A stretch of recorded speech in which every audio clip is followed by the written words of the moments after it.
I'm Sabrina Strickland, and I'm an attending at the Hospital for Special Surgery and an associate professor at Weill, Cornell Medical School. Today's presentation is What is a Bair implant and how does it work? A deep dive into the science, evidence, and surgical technique. So let's get started. It's my pleasure to introduce our esteemed speakers. Hi, I'm Shawn. I'm Associate Chief of Sports Medicine at Mount Sinai Health System here in New York City. I trained at Harvard Medical School, followed by residency at Harvard, and then sports and shoulder fellowship training over at HSS. I joined the Mount Sinai faculty about 7 years ago. My name is Shawn McMillan. I'm an orthopedic sports medicine surgeon and the director of orthopedic sports medicine at Virtua Health Systems in South Jersey. I went to Philadelphia College of Osteopathic Medicine for medical school, followed by residency at the Long Island Jewish DO branch in Long Island, and then a sports medicine fellowship under Brian Busconi at the University of Massachusetts. Thank you both for being here with me today. Dr. McMillan, can you describe your involvement in the Bair trial and your experience with Bair to date? I'd love to get some insight into how many cases you've done and how many you've done part of the trial versus private patients. Sure. So, I mean, the first thing to think about is the Bair is not new. So it's kind of been around for a little while, and that's something that we've been hearing about for probably the last decade or so. So my experience started with interest in the Bair 3 trial. And to date, we've done a little over 22 or 23 patients in the Bair 3 trial, and about another 15 to 18 in the commercial sector as well. And my interest in it really sparked with I was doing primary repairs for ACLs, and a good number of them were doing well, but I did have some failures. And the thought was, well, if I'm doing these primary repairs and I can add some biology to it, you know, what can we do to improve our outcomes? And really, this made a lot of intuitive sense. The Bair, as I mentioned, isn't new, and there's been over 40 preclinical trials that have gone on so far. And this started with the Bair 1 and Bair 2 trials and brought us to the Bair 3 trials. Initially, the Bair 1 trial was a feasibility trial, and the Bair 2 looked at ACL reconstructions with hamstring autograft versus Bair ACL patients. Those patients are now 6 years out right now, and they're collecting data on the outcomes of those patients. The Bair 3 trial, which we're part of now, is sort of where we stand today. And the Bair 3 trial is done for a couple reasons. One, it's looking at ACLs, all comers, bone, tendon, bone, quads, hamstrings, compared to the Bair. And it's looking at outcomes, and to date there's about 150 subjects enrolled. And really the thing that drew me to this is the possibility and the expectation that there may be a sign of less arthritis down the road in these patients when undergoing the Bair. And because of this, the study calls for MRIs at 9 months, 2 years, 6 years, and 10 years, and we'll be able to track that arthritis, which is really exciting. And to round out the clinical trial platform for the Bair, there's the Bair Moon, where we're looking at bone, tendon, bones compared to Bair ACLs. And the exciting thing that's available to almost anyone who's doing the Bair right now, which is the Bair Registry, where in the post-market commercialization phase, surgeons that are doing Bair cases are able to enter their data, and we're able to collect these outcomes and see across the entire gamut how patients are doing and what little tweaks we're each doing to be able to get those outcomes. Dr. Anthony, how about your experience, or what compelled you to start using Bair?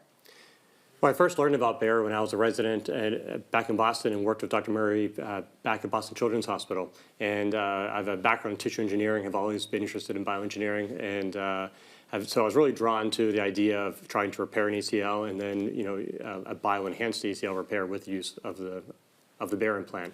I brought it to my clinical practice about 14 months ago now, and personally I performed about 25 cases, and at Mount Sinai we're about 35 cases.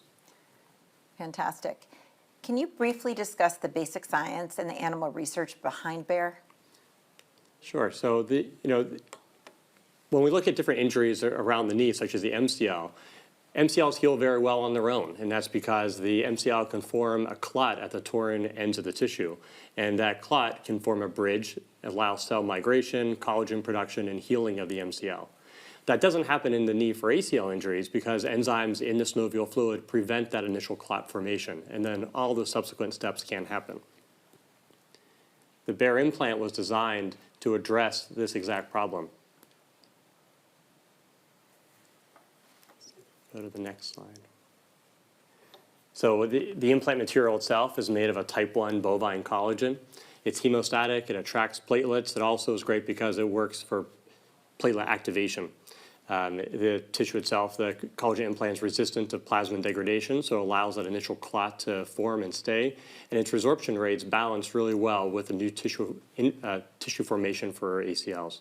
So on the right, you can see a photo of a bare implant that's been saturated. You can see how it holds blood. It's soft, it's malleable, and that allows it to be used in the surgical setting, getting it into the notch for ACL repair. So the bare implant addresses the biology, the biologic barrier to ACL healing by bridging the gap between the tore ends of the ACL tissue, and also resists that enzyme degradation. And then through the surgical steps, we can address the other challenges of a torn ACL, which is the anatomy and the biomechanical aspects. We address the anatomy by putting sutures through the stump tissue and reorienting that torn stump back towards the femoral footprint to aid in healing. And then to work on biomechanics, we add an internal brace or cinch sutures that reinforce the joint during the initial weeks of healing.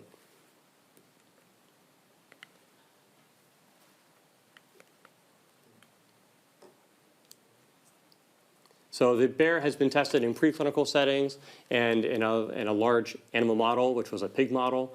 And what was found is that the bare implant itself is fully resorbed around 8 weeks after implantation and replaced with natural tissue. Also really exciting was the biomechanical strength. So when compared to ACL grafts measured at 15 weeks, the bare repaired ACLs had similar equivalent ACL graft strength compared to the ACL grafts. Also in the preclinical studies, this was looking 12 months after bare implantation for ACL repair, that the bare treated knees, which are shown in this photo on the bottom right, you can see how smooth the cartilage is. And this is in sharp contrast to the center photo, which shows an ACL reconstructed knee that showed cartilage loss along that condyle, or a knee that had an ACL transection that was not repaired or reconstructed. So it's going to be really great to follow these bare trial patients out to 6 and 10 years, and the hope is to see, just as we saw with the animal models, that there's a decreased rates of osteoarthritis.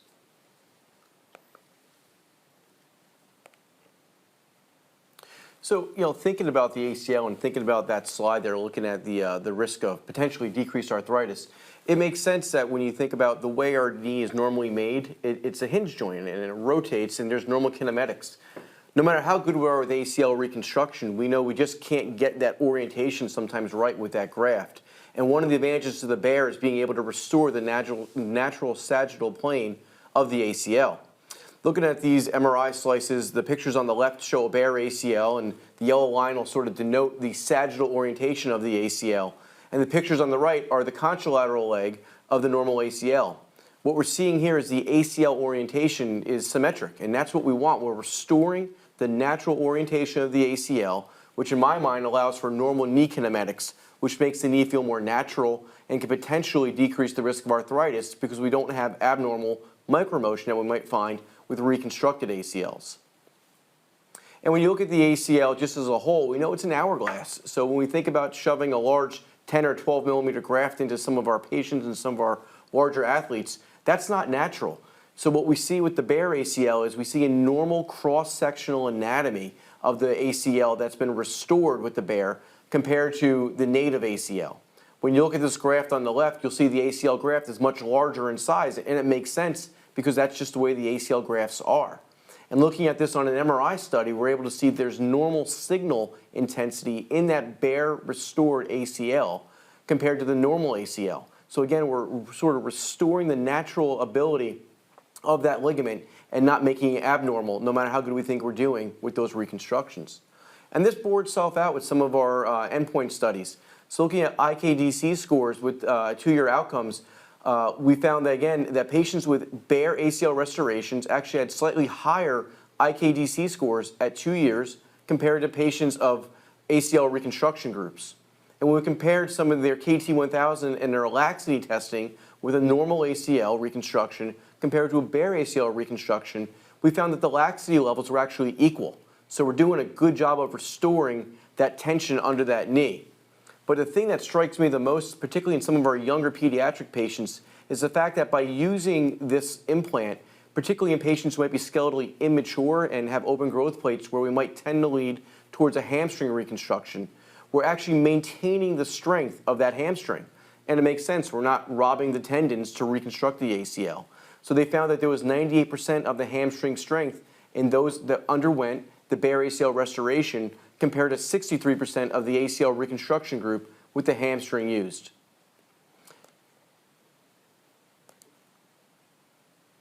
Give me a click. And this sort of bore itself out, as I mentioned earlier, about that normal sensation, that normal kinematics. On the MARC scales, they found in the Bear 2 trial, 86% of the patients and only 70% of the ACL reconstruction patients returned to some level of pivoting sports by 1 year. And I think as we all sort of discuss our patient experiences, we'll be able to note our patients just feel more natural and better earlier on. And again, we're not relying on those proprioceptive fibers to grow in with the reconstruction because they're already there in the native tissue. So I think that we've all, I started residency over 25 years ago, and so we started out drilling everything transtibial. We had very vertical grafts. Then we went to anterior medial portal. We made the tunnel on the femur super low. Then we ended up somewhere in between. There was a little deviation for some of us, not myself, but to do the double bundle. And I think that's one of the things that was so exciting about the Bear is basically you're getting the same footprint because it's the actual ACL. Can you both comment on what your indication for Bear, your typical patient or tear type is? I'll start with that one. I think for myself, when I first started my first few cases with the Bear, I was looking at MRIs that showed proximal avulsions, so that'd be more tissue to work with on the stump, and maybe technically an easier case. That quickly expanded because it's pretty noticeable once you do a couple of these cases that there's almost reliably 100% of the time good tibial stump tissue to work with. And we're going to show some techniques during this webinar about how to manage the tibial stump. So at this point, it's expanded from the proximal avulsions to proximal 1/3 to a mid-substance tear. Yeah, so I had the luxury of being part of the study for the Bear 3 clinical trial. So I saw all comers, and many of these were patients that were seeking it out. So again, I didn't have the luxury of sort of sitting back and waiting for that perfect type 1 tear. So at the same time, I jumped in with 2 feet, and I was able to see that with different techniques, as you mentioned before, that we can do different things to the ACL stump to get it ready for restoration. And then we were able to follow them out with MRI follow-ups, and we know that no matter where that tear is, we're able to go ahead and get a good repair. And that's really been able to open my eyes and make me feel more confident. And now, when I speak about ACLs, instead of being sort of reserved when I speak to patients about the different options, I lay it out there that one of the newer things that we're doing that's had really good results in my hands over the last 2 years is the Bear, and I can also do the traditional ACLs as well. But I give the patients the option. I'm not sort of keeping it in and looking for that perfect patient anymore. And this slide specifically looks at re-tear rates. And so if somebody asks you, another surgeon or a patient, about re-tear rates, like, hey, doc, is my ACL more likely to tear? I mean, want to talk about the actual data? So it's a great point. I mean, re-tears happen. And if we say they don't happen in any reconstruction that we do or any repair, we're probably putting our head in the sand. So I think they've done a really good job with the Bear 2 trial and collecting data with the Bear 3 trial to be able to say, look, re-tears happen. But when you look at this compared to the Moon trial and the literature that's out there, the re-tear rates were not that far off and actually were lower than the literature rates that are out there in the Bear 2 trial. But if you dive deep into that sort of re-tear rate that's there, 6 of the 9 that re-tore in the Bear 2 trial actually happened when the athlete went back to a sport before being cleared by the surgeon. And we all know that if someone does something, for lack of a better term, just not smart, anything can happen. And I think on one hand, it's sort of frustrating to see those re-tears, but it also speaks to the awareness that we have that patients just feel better sooner. So as we educate them that, look, we really need you to stick to the script. You're feeling good, that's great, but we need to let this thing mature and get your strength back. I think we're going to see much lower rates going forward. So revisions happen. We talked about that a second ago. I've had to do a couple of revisions myself, and knock on wood, none of them were my patients. But at the same time, we know that the outcome scores from IKDC standpoint, if you have to revise a Bear that tears to a traditional ACL reconstruction, those scores are much higher than if we had to do a revision of a previous ACL reconstruction. And those scores were anywhere from 89 down to 77 on the scoring system. And also we know laxity-wise, reconstructions, if they fail, and get revised to a second reconstruction tend to be much more lax. We're just not seeing that when we have to revise a bear to an ACL reconstruction. So not ideal to have a failure, but they do happen, and if they do happen, the outcome is going to be pretty darn good on the second time around. Trends towards ACL and contralateral ACLs. This is something that we always talk about. What's my risk, doc, of tearing the other knee? It happens to all of us. And I can tell you, in my own clinical practice, I see re-tears on my ACL reconstructions on the contralateral leg. And honestly, it feels like it happens more than the reconstruction side. But when you're looking at this bear, because we're not robbing tissue, we're not taking quad tendons and BTBs and hamstrings, we're not seeing that weakness that inherently can lead to dominance on the contralateral leg. As such, we're not seeing as high the re-tear rates of the contralateral leg, and the Bear 2 bore this out, as did the Bear 1, when you compare this to the Moon trial. So again, I'm telling patients, if we do this and we do it right and successfully, the odds of you tearing the other leg are actually lower than if we did our ACL reconstruction. So when I started, started thinking about doing bear, I certainly took the low-hanging fruit. So here you can see a proximal avulsion, you can see a great stump, and then the video on the right, you can see after it's been brought up to the notch. Has that been essentially your experience as far as how you got started? Yeah, 100%. I mean, those are like the ones that you look at, and truthfully, as I mentioned before the bear, I would have did probably a primary repair on the picture on the left there. So looking at these pictures that you have here, a little more proximal, those are ones I probably would have shaved out 5 years ago. And now looking at that, I know that I can do some tissue manipulation to make that into something that can be restored with a bear.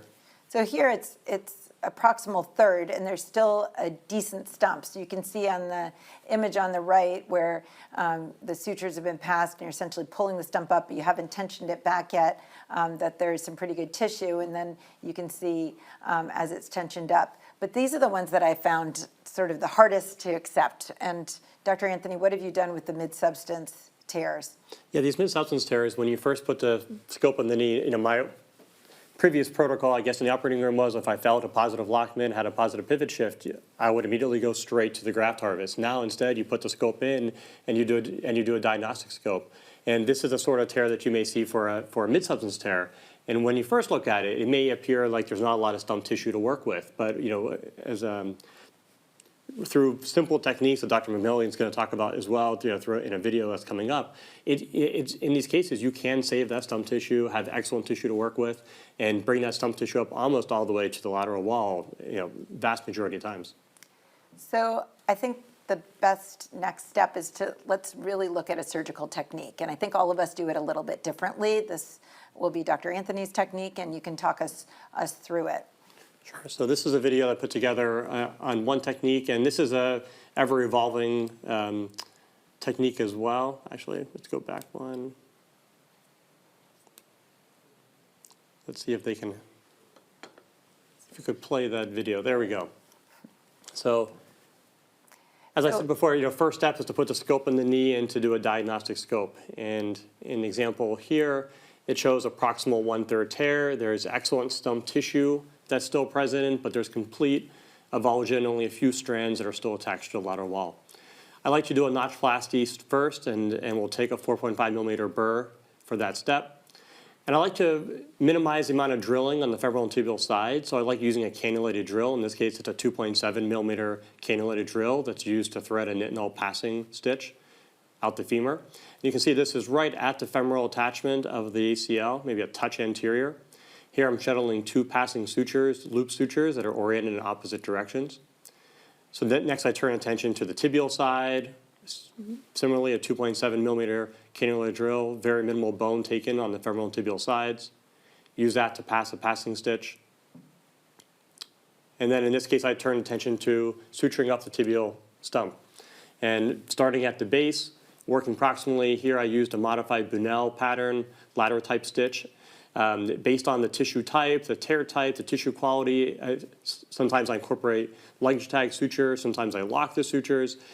I really try to tailor the suture passing to get the best control of the tibial stump tissue. If I'm worried about it, sometimes I'll start with the tibial stump first and then follow it up with the femoral and tibial drill tunnels. This step of the video is showing shuttling those repair sutures out the lateral side of the femur.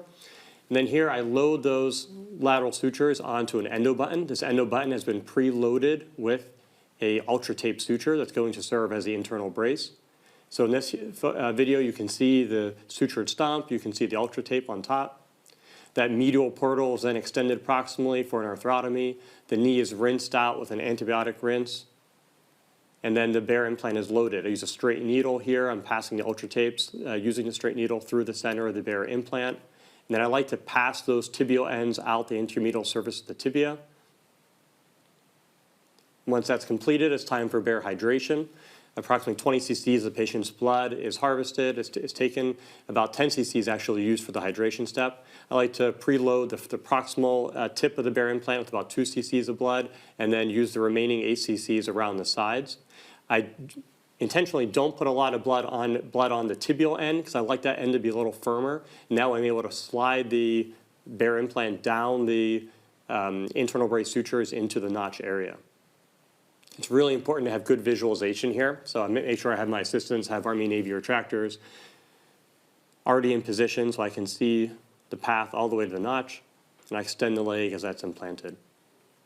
Then the internal brace sutures are then tied either over a tibial button or could be placed into a knotless anchor placed on the anterior medial surface of the tibia.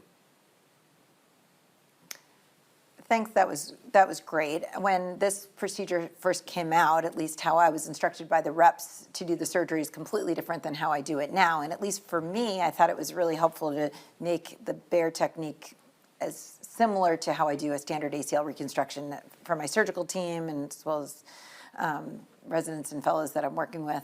As one PA said to me recently, is it okay that I have no idea what you've been doing for the last 40 minutes? And I said, yeah, it's okay. It's a little bit different. But when we were sort of first instructed how to do this, it was a lateral incision like you use. I think both of you do an outside-in drilling. Correct. I mean, and I've migrated to use a spade tip because I need to get the button through from inside the joint through. And I've used an adjustable locking loop for a long time and for my standard ACL, so it's an easy modification of this technique to use that if you're used to using a tightrope or another manufacturer. What's the order of events? You just showed that you drill the femur, then the tibia, then you pass your sutures. Dr. McMillan, do you do it the same way, or? So I still like to make sure, for the analogy, measure twice, cut once. I like to go in there and check my ACL. And what I'll do is I'll actually pass my vicral sutures first because I want to make sure that this is the procedure I'm going to be doing. Knock on wood, in 40-something cases, haven't had a bail to another type of ACL reconstruction or repair, but at the same time I want to know. So I pass my sutures first. And I also find it's effective for using it almost as a traction suture to keep my ACL tissue away from the notch when I'm doing that notchplasty, because the last thing I want to do is bind it up with the shaver or the burr while I'm doing it. Everything else from there, I'll kind of move forward in a very systematic manner like I do a normal ACL. I'll drill my femoral tunnels, then I'll drill my tibial tunnels. I'll place my passing sutures. And to your point, Dr. Anthony and I both do the same technique with a small incision laterally, where we'll place our sutures onto a button and then retro pass down our tape sutures or our Ethibond sutures that'll go through the implant for later shuttling. As far as that portal management, so I think all three of us use a passport, and so a larger passport, a 10-millimeter passport. But what happens if you have to enlarge that incision? Because most of us make a pretty small incision for our passport. Yeah, so in my hands, because of trial and error, I actually make my 2-centimeter arthrotomy pretty early on. So when I make my medial portal, if I'm not doing any special meniscal work, I'll go ahead and make that hugging the medial border of the patella, and I'll put my passport in. And the reason for that is one time on one of my earlier cases, I went through a small incision to do everything, and when I went to go enlarge my medial arthrotomy to put the bare in, I caught one of my sutures with the knife and basically had to start over. So since that time, I figure I'll take that worry off my table. I'll just make my incision early on. I agree with that. I start with a larger incision than I would with a typical ACL for that inferior medial portal. I'm being very careful to pull those inferiorly while you're cutting proximally to keep a separation between that knife and suture. And I think it's an important point to hug that patellar tendon because it's going to be a lot harder to get over to the notch, and making sure that the arthrotomy is large enough that you can see and you can get your thumb in there to actually push the implant in. Do you consent every patient for another graft? So I do. I always consent patients for both bare ACL repair as well as a autograft or allograft reconstruction. And I tell them I'm going to do what's best for your knee when I see the tissue. And I always talk to the patient in the office before talking about the outcomes and results and techniques of ACL repair versus reconstruction. I say it's a game time decision. I'll take lots of pictures and videos so you'll see everything that I see too. And it's based on the quality of the stump tissue. And in every case thus far that I expected to have stump tissue, there's always been stump tissue to work with. Yeah, same on my end. And early on when we were doing this, I made all the reps nuts because I had all my trays in there for traditional ACL, and then I had my bare stuff. And I can tell you now, not just me, but my reps, my staff, my nurses, they're all comfortable with the fact that we're going to do the bare, even though the consent may say possible BTB or quad. And I know that because when I turn around, none of the trays are in the room for the other stuff. So if they're not worried, I'm not worried, so to speak. And that just is proof in the pudding that we're really good at what we do now when it comes to stump management. One question that I get from patients is, what about stem cells? Like, why are you soaking this bare implant in whole blood? So from a science standpoint, the trials that were done with whole blood. So that's what we have to go off of. Anecdotally, I'm sure there are people out there that are soaking it rather in PRP or stem cells or some other agent. But the truth is the data is really, really good with the whole blood that's there. And to read some of the work that's done, the whole blood acts as an activator for this. And I think between the Notchplasty that we're doing to get some of those mesenchymal cells to come in, I think it's just one of those things where I don't know that we need to do the extra step and expense of the stem cells yet.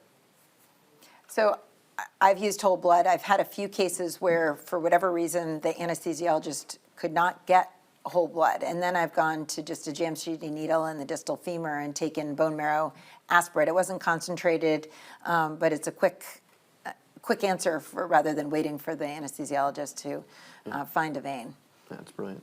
I think that's just a good bailout, and I don't think I'm the first who's had that issue. Dr. McMillan, can you show us a video of what you do with a sort of a more difficult stump situation? Yeah, so this is a video of a stump technique that we use. And again, I mentioned when I do my ACLs, I'll actually go ahead and put my sutures in first. I still use the number 2 Vicryl suture. I use a commercially available self-catching passing device, although I will be able to use curved lassos or ideals if needed as well. But I like to get a couple sutures into the ACL just so I have control of it here. And once I'm able to get 1 or 2 passes in, then I'll be able to assess, what's my ACL doing? And many times we talk about this, it'll scar into the PCL, it'll sometimes flip over onto itself with a cyclops. So these early stitches give me control.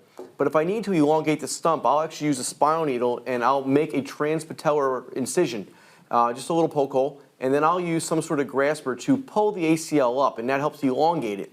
And that does a couple things. The first thing it does is it gives me room to pass my remaining sutures, and I want to make sure that when I pass them, they're spaced and they're able to get through that good tissue that's there.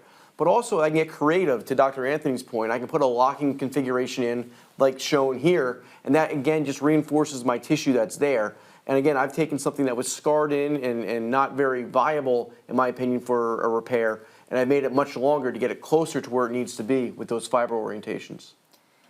And what do you think about suture? Clearly you're using number 2 Vicryl, which is what was originally part of the trials. I've kept using a number 2 Vicryl. What about you, Dr. Anthony? I switched to an ultra-braid suture because I was using it already for my primary repairs when I did have that situation, and there's good data that's already been published with that technique. I also felt more comfortable when I was tying the sutures over the endo button on the femur, that it'd be a little bit stronger material to work with and less risk of any breakage of that suture material. Yeah, I think to your point, and again, going back to all the things we can talk about that we did wrong early on, I snapped a Vicryl suture over top of a button on the femur in one of my earlier cases and had again repass them. So it's important to realize that when we're doing this, when we're tying down those sutures from the ACL stump over the femoral side, you don't need to kill it. It could be just a nice sort of snug tug sort of fit. If there's a little toggle of that button up against the femur, it's okay. But we don't need to sort of kill it because, again, if you snap the sutures, it could be frustrating, devastating, and make for a long day. Another good point that I think this video highlights is that you're sort of instructed at the beginning to use the Bonnell and not lock your sutures. And early on, when inadvertently I locked a suture, it's really hard to unlock it with Vicryl. But I think now that I've done 27 of these, I don't worry about it anymore. And I think there's some circumstances where it's really nice to lock it to I bring agree. the fibers together. And I think we've talked about this before, where if you go to pull those sutures out, it can actually become abrasive to the ACL. Right. So I think a locking suture not going to do any harm, and that might actually help you. And every other tendon we repair, this is a ligament, but we use a locking suture. So I don't think it's such an issue as far as strangulating the tissue. So here's a classic case that I saw very commonly in my clinic this winter, a 32-year-old female with a ski injury, a 2B Lockman. And here you can see on the MRI that there's a lot of good stump remaining, and this correlates quite well with the picture in the middle where it's a very proximal tear. So what do you think about the correlation between MRI and what you actually see intra-op, Dr. Anthony? What I found is that there's actually quite poor correlation. There are cases like this where there's excellent MRI tissue, and those usually correlate well. But then there are plenty of cases where it looks like it's a mid-substance tear, and it turns out it looks more like a proximal avulsion. There are cases where the whole ACL has increased signal, and it looks like this will not be a good Bayer candidate. And when you put the scope in, it looks exactly what you're looking at. There's already attempted healing even in some of those cases, or maybe one bundle is off only. So I've really learned not to trust the MRI and let that be the predictor. Really, it's a diagnostic scope. And when we talk about internal brace or a temporary kind of fixation, when we started, it was Ethibond. Dr. McMillan? Yep, I'm still using number 2 Ethibond. I'll use 2 number 2 Ethibonds, which gives me 4 limbs to come down, and that's my internal brace, and that's designed purposely to break as the flexion increases over time, and that's from Martha Murray's work early on. I've moved over cases to start using suture tape or even thicker ultra tape as the internal brace. Have not had any issues with patients getting the range of motion back. And one of the issues I had early on is using an Ethibond, just tying it down. I'm not used to tying Ethibond anymore, and probably tried to kill it and broke the suture, and that's a little bit frustrating because you basically start over. Hopefully you can find your small tunnels, but they're pretty hard to find because they're quite small. And going back for just a moment, when you guys talk about Notchplasty, you're using a burr, but are you actually doing a real Notchplasty, or are you just roughening up the internal surface of the notch? Are you doing it a real full-on Notchplasty? That's a great question. So almost always I'm just more getting some bleeding down there. If I get into that knee and it's 1 out of maybe 10 where it looks like a really narrow notch, I'll consider doing a formal Notchplasty, but I was taught not to be much of a Notchplasty person at all, if you're even doing one. So this sort of goes against what I was ingrained for 10 years. But I do think that getting the bleeding there is really important, so an abrasion is very important to me. Same technique. Very similarly, I don't routinely do a Notchplasty as part of my standard ACL reconstructions. So adding a notch was something new, I guess, for an ACL repair with Bayer. But it's mostly an abrasion of that notch just anterior to the ACL to try to stimulate bone marrow elements and bleeding. And I think it's a good point, just not to get into the footprint. You're sitting right anterior to the footprint, but you're not in the footprint, and you don't want to jeopardize that attachment site. Another example, similar but a more mid-substance proximal third tear here, a 34-year-old female. You can see the stump here. What about suture passage devices? So you could see in the video, it looked like you were using a knee scorpion, but is that typically what you use? I use a First Pass Mini, which has worked really well. It's a self-capture device, so that can be used to do either luggage tags. It can be used for a Brunel type stitch. And I'll use, again, either knee scorpion or standard rotator cuff scorpion. And if I don't have that available, I'll use ideals or lassos, 45 degrees left and right, and just shuttle them through with the little wires that are inside. I think the key is you can use many different devices to get there. If you're working with a really small stump, you might want to be a little more fine with those lassos than using a big passer, but nonetheless, you can still pull that off. Yeah, I think the point is you can use anything that you're comfortable with that passes the suture. This one, a little bit more mid-stump substance, a little bit less robust tissue, if you will. This would be anecdotal at this point, but do you feel like there's any difference with the results if you have less of a stump or maybe suboptimal fixation or suture fixation? So I don't, and again, it's a small number. Let's say, it feels like 40-something is a lot, but it's still a small number. But I can tell you, looking at the ones that were in our Bear 3 clinical trial, the MRIs, the ACL looks robust. It looks nice and thick. And we get MRIs on the contralateral knee as well in the Bear 3. So we can see the size diameter is similar to the other side. So there is regeneration and restoration of that native tissue all the way through, even if it's a small stump early on. So this was HSS, but it was just myself and my husband, who's a surgeon HSS.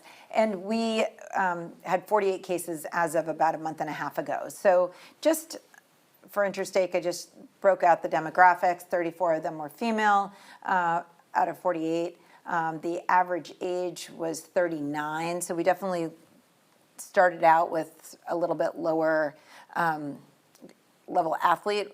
Have your practices been the same, or have you concentrated on the younger athletes for your Bear? Yeah, I think it's been bimodal. So I definitely have a good number of young athletes. My youngest patient was 12 when they signed up. My oldest patient was 54, 55, I believe, but again, an elite skier. So everyone's a bit different, but I think I've seen more of the, what we'll call midlife to the later demographic come in seeking it because they're looking for something. They don't want cadaver graft. They know that the autograft probably isn't the best thing in their mid-40s to 50s, and they already got some arthritis, and they're trying to minimize that. So I think it's been bimodal in that distribution. Now, for me, it's been the age range is 14 to 62, and average about 27. Mostly weekend warriors, but also runs the gamut from high school athletes, college athletes to the weekend warrior.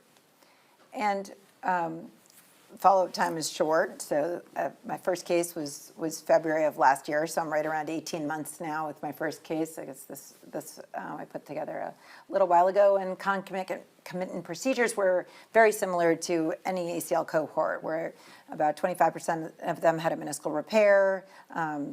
Only 3 patients had a meniscectomy, 5 patients had a chondroplasty, and again, these were slightly older patients, but very similar to my standard practice. Lockman was 1A, and the vast majority, one patient was a little bit looser, but with a good endpoint and clinically stable as far as activity.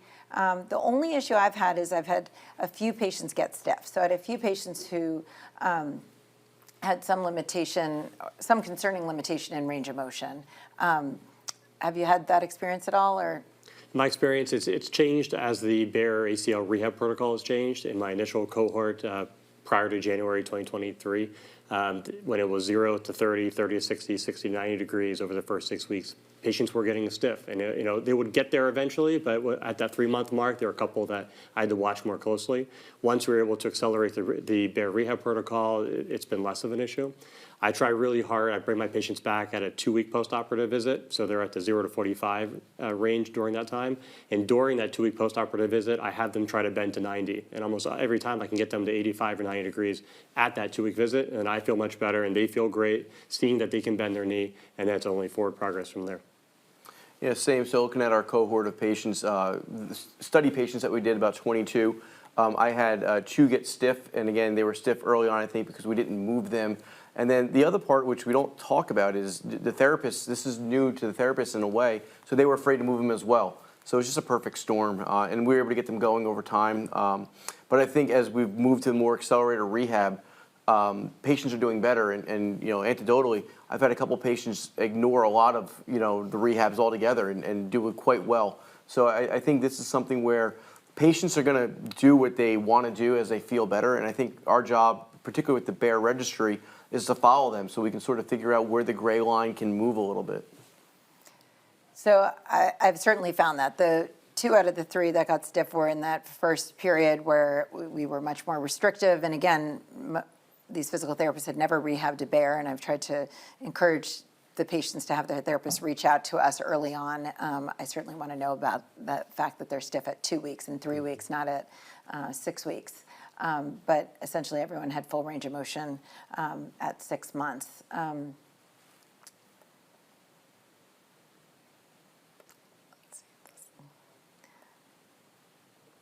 So as far as the rehab protocol, what we call the new rehab protocol started in January, and it's the accelerated protocol. And so week 0 to 4, these patients are partially weight-bearing locked-in extension, but they are bending to 45 for 2 weeks, and then at 2 weeks they can start bending to 90. I've traditionally brought my patients into the first post-op visit at a week, and I think it's a great idea to bring them in at 2 weeks instead, just so that you can actually make sure they're following directions and bending to 90.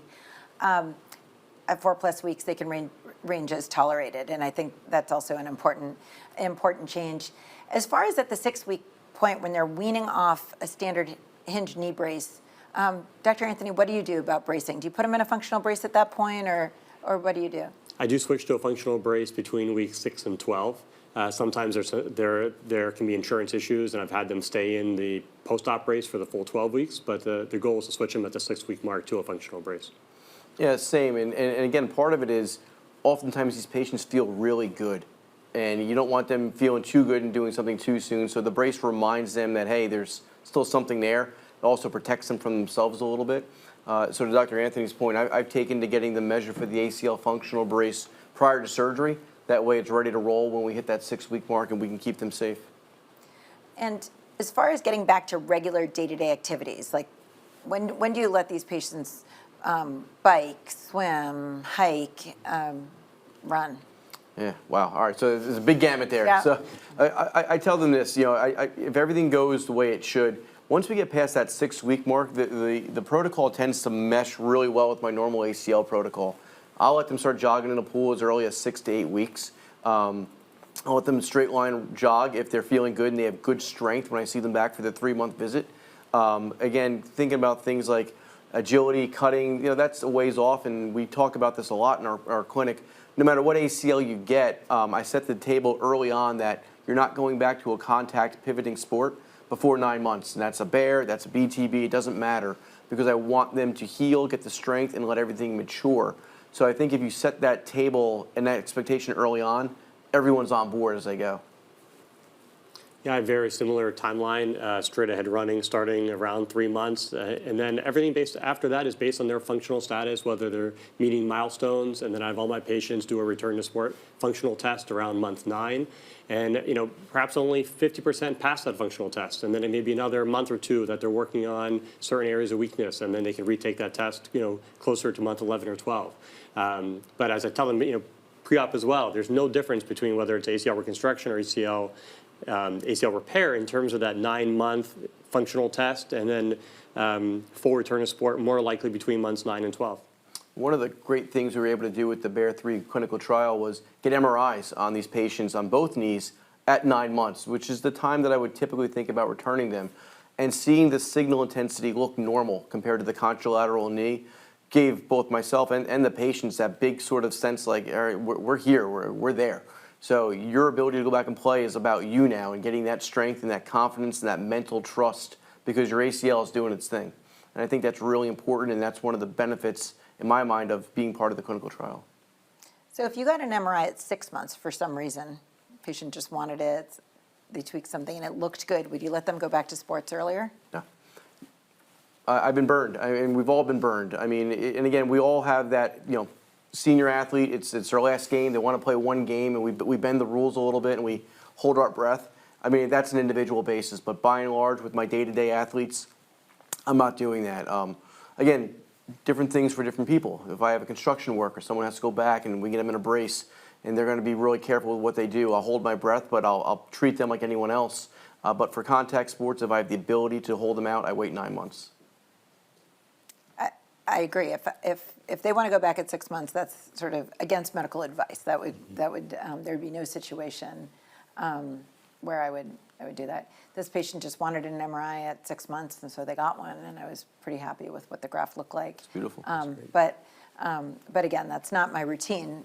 Dr. Anthony, do you routinely MRI these patients? I did routinely MRI in closer to 9 months, and that way it correlates well with our functional testing around month 9, and just helps give that extra data point for return to sport. Well, that is all that we have time for. On behalf of MEAC Orthopedics and the entire audience, thank you, Dr. McMillan and Dr. Anthony, for sharing this time and your experience this evening. Thanks again, and enjoy the rest of your evening. Have a great night.